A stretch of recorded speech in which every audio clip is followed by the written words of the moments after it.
நம்ம மதுரை மீனாட்சி அம்மன் கோயில்ல அஷ்டமி சப்பரம் சுவாமி புறப்பாடு டிசம்பர் 23 நடக்குது.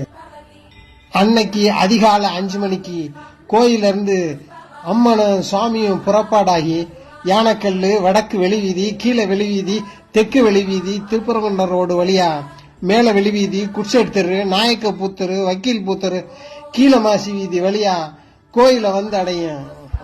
மார்கழி மாசத்துல அஷ்டமி திதி அன்னைக்கு அஷ்டமி சப்பரம் உலக உயிர்களுக்கு படியளக்கும் விதமா மீனாட்சி அம்மனும் சொக்கநாதரும் வீதி உலா வருவது. மீனாட்சி அம்மன் சப்பரத்தை பெண்களே வடம் பிடித்து இழுத்து வருவது